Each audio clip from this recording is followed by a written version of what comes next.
자, 비욘드 숲길 묵상, 예수가 내 안에 내가 예수 안에, 이 오늘 이 본문의 말씀 여러분 생각하면서 비욘디라 땅이 너무 질퍽거렸다. 신고 간 운동화에 묻을까봐, 또 옷에 묻을까봐 노심초사.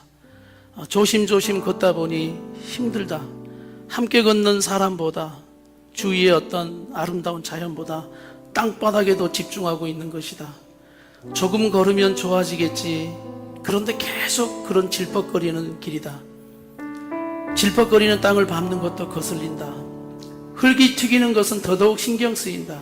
신발에 묻을까봐, 진흙이 튀겨서 옷에 묻을까봐, 이런저런 생각들이 마구 내 안에 들어온다.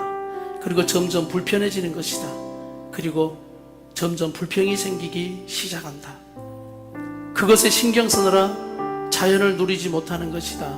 그 맑은 공기 한번 마음껏 들여 마시지 못하고 가는 것이다. 불편과 불평 때문에 하나님이 주신 누리고 느껴야 할 기쁨도 또 감사도 온데간데 없이 마음이 온통 다 뺏겨버린 것이다. 두 번째, 그 순간 앞을 보라는 마음이 들었다. 앞을 쳐다보니 내가 계속 걸어가야 할 길이 아직 남아 있어 보인다.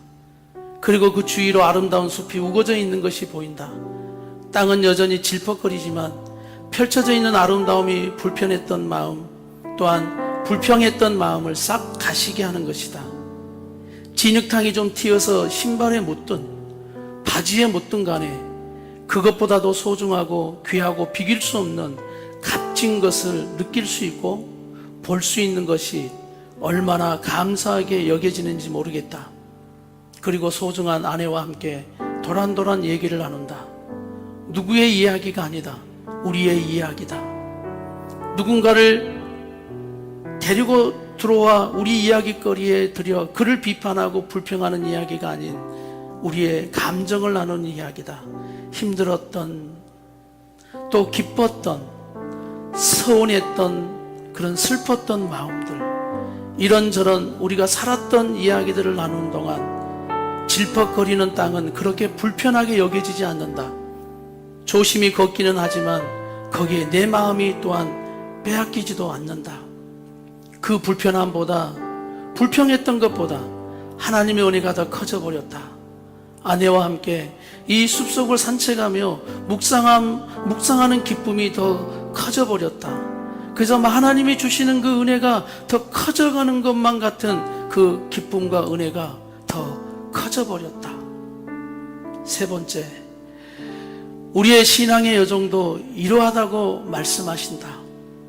이 세상의 삶이 어떻게 마른 땅만 걷고 살 수 있겠니? 비가 와서 질퍽거리는 땅을 밟고 살 때도 더 많지. 이렇게 말씀하신다. 주님, 그렇게 우리 앞길을 살피지 않고 가다가 이런 물구덩이를 밟거나 빠지면 어떻게 합니까? 물이 많이 고여있는 더 질퍽거리는 땅을 보며 움찔했다. 하마터면 밟을 뻔했다. 그런데 중요한 것은 내가 멀리 보니 내가 더 어디 부분에 가서 조심히 걸어야 할 길이 더 자세하게 보이는 것이다. 물구덩이를 이미 미리 본 것이다. 그래서 그곳에 가서는 조심히 피해간 것이다. 그리고 여보 조심해 라고 안내도 할 수 있었던 것이다. 아니, 내가 보지 못했다면 아마 아내가 보고 내게 말했을 것이다. 여보 조심하세요 라고 안내해 줬을 것이다. 이것이 바로 또 함께 한다는 은혜이다. 그래서 하나님은 우리에게 늘 말씀하신다. 내가 너와 함께 한다. 주님과 동행한다는 것, 주님과 함께 걷는다는 것은 바로 이런 것이다. 내가 좀 보지 못해도 주님이 나에게 말씀하는 것이다. 그리고 우리에게 이 믿음의 길을 걸을 수 있는 또 함께하는 사람들을 주신 것도 바로 이런 큰 은혜가 나와 우리에게 있는 것이다. 네 번째, 그리고 하늘을 쳐다보았다. 우거진 숲이 따가운 햇볕을 가려주고 있었다. 그래서 시원했던 것이다. 우거진 사이로 구름 낀 하늘이 보인다. 꼭 하늘이 이렇게 말한다. 나 여전히 여기에 있다. 그리고 사이사이로 비춰지는 햇볕이 질퍽거리는 땅을 점점 마르게 하고 있었다. 비온 뒤 숲속은 더 맑은 공기와 숲의 푸른색을 띠며 상쾌하게 더 좋은 것들을 제공해 주고 있었다. 주시는 은혜들을 순간순간 망각하며 우리는 덥다고, 또 추우면 춥다고, 또 비 오면 비 왔다고, 또 땅이 질퍽인다고, 또 신발에 묻는다고, 옷에 좀 묻는다고 투덜대는 모습들이 순간 내 인생의, 내 삶의 모습들이 스쳐 지나가는 것이다. 삶 속에 너무나 많은 모습들이 그렇게 살고 있는 것이다. 다섯 번째, 그늘진 곳과 햇볕을 받아 마른 땅이 공존한다. 곧 그늘진 곳이 지나 햇볕이 있는 곳으로 가게 된다. 춥다가도 햇볕이 있는 곳에 도착하면 따뜻함이 또한 추위를 잊게 한다. 그곳에 한참 서 있다. 또 뜨거운 햇볕이 힘들 때면 곧이어 숲의 그늘이 시원한 바람과 함께 뜨거움을 또 잊게 해준다. 그때 또 깨닫는다. 그늘진 곳이든 마른 땅이든 우리는 길을 걷고 있었다는 것을 알았다. 그늘진 곳도 길이었고 마른 땅도 길이었던 것이다. 그리고 그 길은 따로따로 있는 것이 아닌 똑같은 길에, 질퍽거리는 길에도, 또한 마른 땅도, 돌이 있는 길도, 구덩이가 있는 그 길도 우리가 걸어가고 있는 그 길이 맞았다. 그 길이 목적지를 가게 하는 길이다. 그 길이 안전한 길이고 그 길이 우리가 함께 걸어가야 할 길인 것이다. 곧 목적지는 나타난다. 여섯 번째, 중간중간 숲속에는 쉴만한 공간들이 존재한다. 숲속에 벤치가 있었다. 힘들면 쉬라는 것이다. 그리고 벤치에 앉아 여유있게 보라는 것이다. 어떤 이는 이 벤치에 앉아 있기도 하고 누워 있기도 하다. 물을 마시기도 하고 그곳에 앉아 간식을 먹기도 하고 이야기를 나누기도 한다. 나는 고민이 된다. 앉아 쉬었다 갈까? 아니면 그냥 갈까? 쉬었다 가는 게 괜히 내 안에 잘못하는 것처럼, 그냥 게으른 것처럼, 아니란 것처럼 여겨지기도 한다. 다른 사람들에게 지쳐 보이기도 하는 것처럼 여겨진다. 그런데 쉬고 싶다. 몸이 너무 묵직해져 있다. 체력이 많이 떨어져 있는 터라 걷고 있더니 힘들다. 마음은 벤치에 앉고 싶다. 아니, 벤치에 들어 눕고 싶기도 하다. 그런데 망설여진다. 옆에서 아내가 말한다. 여보, 쉬었다 갑시다. 잠시 쉬었다 갑시다. 나는 잠시 망설이다. 그럽시다 하고 함께 벤치에 앉았다. 벤치에 또 들어누워 하늘을 보기도 했다. 그리고 잠깐 잠들기도 했다. 꼭 주님 품에 안겨 있는 것 같다. 아니, 주님이 안아주시는 것 같다. 여기서도 아내와 함께 또 이야기를 나눈다. 아까와는 좀 다른 이야기이다. 여보, 지금 우리는 잘하고 있는 걸까? 현재에 대한 이야기다.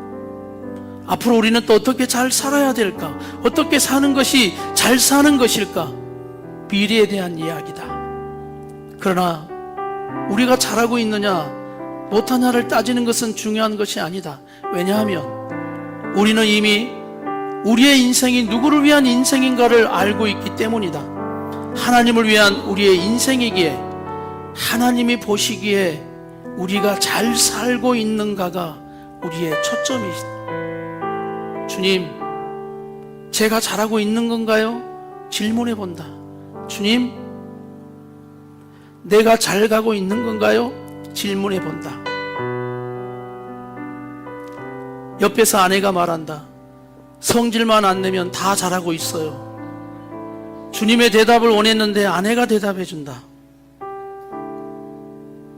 그리고 주님은 말씀 대신 내 마음의 평안과 내 눈으로 보고 있는 이 모든 것으로 나에게 말씀해주고 계신다.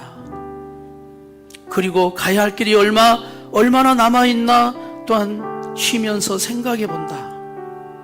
내 안에 힘이 생긴다.